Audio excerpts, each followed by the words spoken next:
savez que il y a deux événements qu'on va relier ensemble. Il y a la paracha de cette semaine qui s'appelle Béchalach, mais Shira, c'est ça le plus important. Shira, ça veut dire la chanson, le chant. Et il y a un autre événement qui est la semaine prochaine, c'est Tou Bishvat. Faites des arbres, faites des fruits. Ok. Il y a énormément de choses à apprendre de ces deux événements quand on veut bien apprendre. Quand on veut bien comprendre de quoi on parle. Moi, je vais insister sur deux choses qui se rejoignent. Un avec la Shira et un avec Tou Bishvat. Imaginez-vous que demain, ça va Yitzhak ? Imaginez-vous que demain un pommier, il décide de faire une orange.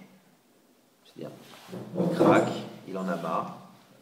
Il craque, en a marre, il dit, moi je suis pommier, mais les pommes ça me saoule, j'ai décidé de faire une orange. Je pense qu'il y aura une équipe entière de scientifiques qui va essayer de comprendre ce système-là. Et surtout, il y a peu de chances que ça arrive. Pourquoi ?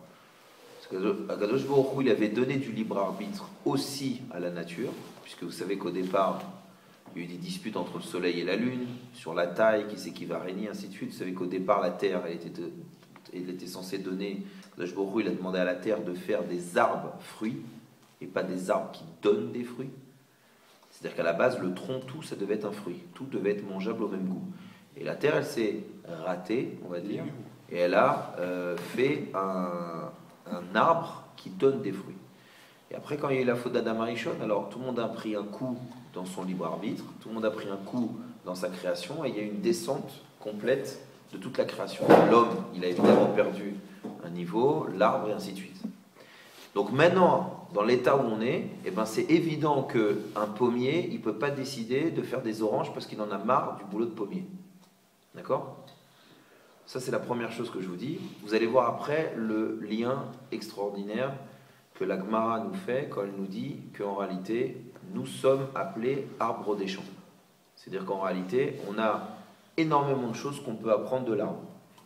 Évidemment, la première par rapport à ce que je viens de vous dire, c'est que si ça paraît évident qu'un arbre, un pommier, il doit donner des pommes, ça paraît évident maintenant que quand tu te refuses à donner les fruits physiques et spirituels que Dieu attend de toi en tant qu'arbre juif, tu n'es pas plus intelligent, voire tu es pire, parce que ton libre arbitre te sert à faire moins que la nature. Moins que la nature. Pourquoi ? Vous savez que Ateva, la nature en hébreu, c'est la gematria de Elohim. Elohim, c'est le nom de Dieu qui correspond à la force de Gvura, de la rigueur. Vous comprenez bien que si la nature, elle est, comme a priori à nos yeux, naturelle, le soleil il se lève, il se couche, l'arbre, tu mets une graine, ça pousse, ça nous paraît naturel, il n'y a pas de libre arbitre, il n'y a pas forcément de travail, etc. En réalité, c'est faux, il y a forcément un travail. Puisque demander à un agriculteur, est-ce que ça pousse tout seul à un arbre, il va vous dire non. Il y a énormément d'étapes, il y a énormément de choses qui sont prises en considération. Mais nous, on a l'habitude que le cycle naturel se fasse. Pourquoi ? Parce que c'est l'attribut de Dieu qui s'appelle la rigueur. Et c'est tellement rigoureux, Dieu il met tellement la force que les choses, elles se passent, elles insistent, que résultat, à nos yeux, à nous, voilà, le soleil se lève, le soleil se couche, la lune, les étoiles, les vents, c'est-à-dire, quand la nature, Dieu l'agite un peu, on est assez impressionné. D'accord ? Maintenant, je reviens à ce que j'ai dit au début. Si à un arbre, on ne lui demande pas son libre arbitre, si à un pommier, on ne lui laisse pas le choix de faire des pommes, tu comprends bien que si toi, on t'a donné le libre arbitre qui, a priori, est une force supérieure pour te donner des mérites, imagine, et c'est ce qu'on nous explique au moment de Maaseh Bereshit, on te dit, regarde, homme, tu es la plus belle des créations de Dieu, juif, tu es le tafkid le plus haut dans la chaîne qui s'appelle la création, sauf si tu te moques du bon Dieu. Pourquoi ? Parce que c'est expliqué là-bas, si tout est une création et que tout va en montant jusqu'à l'arrivée du ribour le plus grand entre le Olam Haelion, le monde en haut et le monde en bas qui est l'homme, alors super, l'homme il fait son tafkid, il fait son rôle, et là la création elle est extraordinaire, elle est sublimée. Mais si l'homme il fait pas son rôle, alors on va lui dire dans l'oreille, tu sais qu'un moucheron, ça a été créé avant toi. Ce qui veut dire qu'un juif, quand arrive Tou Bishvat et quand arrive Béchalach Shira, la paracha, il doit se dire, Si un arbre, il fait son rôle, il accepte de comprendre que ses racines, ça lui a donné la vie, comme nous. Si j'essaie de comprendre que je ne suis pas un électron libre, que je ne m'appelle pas Jereminovitch ou Milovitch, Stam au hasard, que j'appartiens à une famille, cette famille elle appartient à d'autres familles et à un peuple, son peuple il a des avots, il a un passé, il a une histoire, il a une révélation, il a un mariage avec Dieu. Si je refuse de comprendre mes racines et d'aller les chercher au plus profond, ben, l'arbre il va faire 1 millimètre. Parce que des petites racines ça donne un petit arbre, alors que des racines grandes et profondes ça donne la possibilité d'un grand arbre. Donc d'abord, ce qui est clair, c'est que je dois ne pas me cacher de mes origines. Et je dois prendre des forces de ces origines-là. D'accord? Si je veux pouvoir grandir vraiment et donner des fruits. Maintenant, un arbre aussi, il accepte d'avoir des périodes d'hiver. Là où il n'a pas de fruits, où ça fait mal et il fait froid. Donc un homme, il doit accepter de faire la volonté de Dieu et d'accepter qu'il y a des fois où il fait froid et il n'y a pas de fruits. Sinon, il ressemble à un arbre qui voudrait grandir, donner des fruits du premier coup. Ça veut dire que oublie l'histoire de la graine, oublie l'histoire de la destruction, oublie l'histoire que j'ai besoin d'eau, oublie l'histoire qu'il me faut protéger du soleil, oublie l'histoire qu'il me faut donner du soleil. Or, vous comprenez bien que ce n'est pas possible. Et si ce n'est pas possible pour un arbre, c'est encore moins possible pour l'homme qui est l'arbre des champs. Et encore moins pour un juif. Ce qui veut dire que quand arrive Béchala et Shira, tu dois accepter que tu as un rôle, que tu as une responsabilité qui t'engage. Et de la même manière que tu serais très déçu qu'un pommier te sort une chèvre, et bien toi tu dois être très déçu quand tu te penses pouvoir et quand tu te penses permettre de ne pas donner tes fruits spirituels. De penser que Torah ou Mitzvot c'est un autre arbre qui va le faire. De penser que tu n'as pas besoin d'eau pour grandir. L'eau, c'est la Torah. Même un tout petit arbre, il a besoin d'eau. Et il sait qu'il a besoin d'eau. Il n'a peut-être pas besoin autant qu'un chêne, mais il sait qu'il tire sa vitalité de ses racines et qu'il a besoin d'eau pour vivre. Un juif, c'est ça. Un juif, c'est quelqu'un qui doit avoir conscience que sa vie, elle est aussi dépendante et qu'il doit dans ce monde donner des fruits. Torah, mitzvot et masim tovim. Ce sont les fruits spirituels et ce sont les fruits matériels qu'un arbre juif doit amener dans ce monde, pendant qu'il est là. Et ça, c'est une responsabilité qu'il faut comprendre. Et plus que la comprendre, si Dieu il avait voulu que tu fasses ça naturellement, eh ben, il aurait fait de toi un arbre. Si tu as donné le libre arbitre, c'est pour que tu rajoutes ce qui se passe dans notre paracha, c'est que quand Dieu change la nature, ouvre la mer, et c'est comme le Midrash le raconte, met au milieu de cette mer le top de tous les règnes qu'il y a, le top du règne animal, le top du règne végétal, le top, entre guillemets, du règne de l'homme, le peuple juif.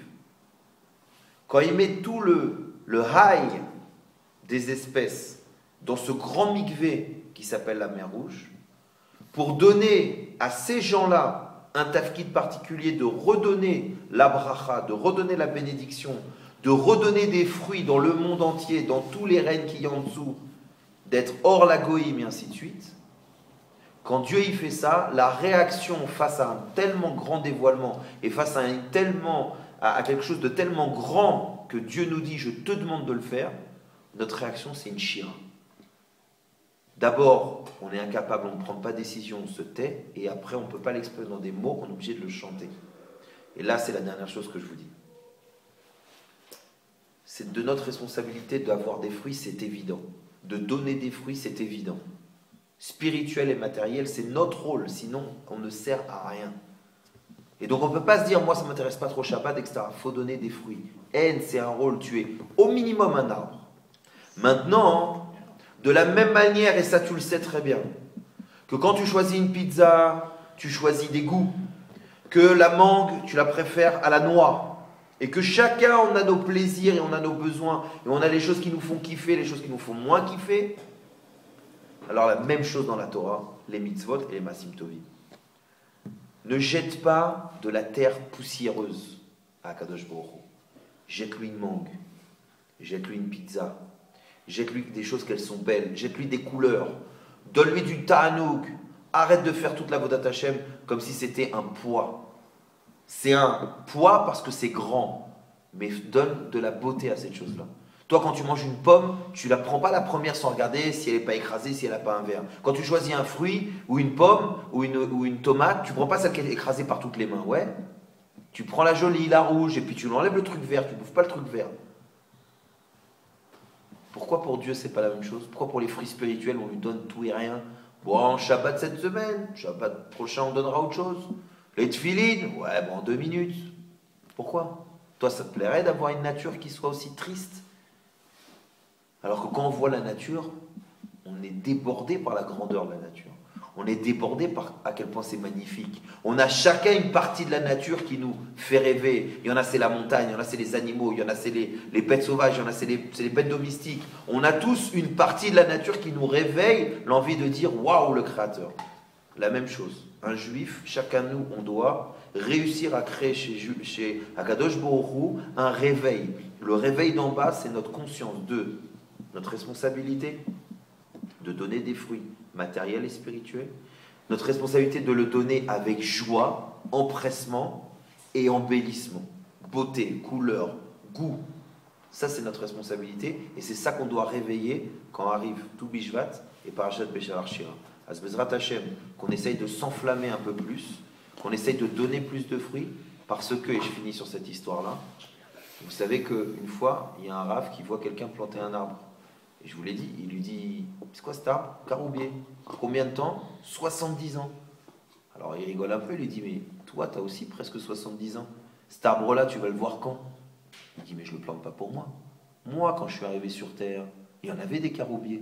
Ce qui veut dire que quelqu'un avait planté pour moi. Moi, je plante pour le futur. Et là encore, grande leçon. Très souvent, l'Yetzera, il nous dit, oui, mais Jérémie, moi, je ne vois pas les fruits, je ne ressens pas. Et alors?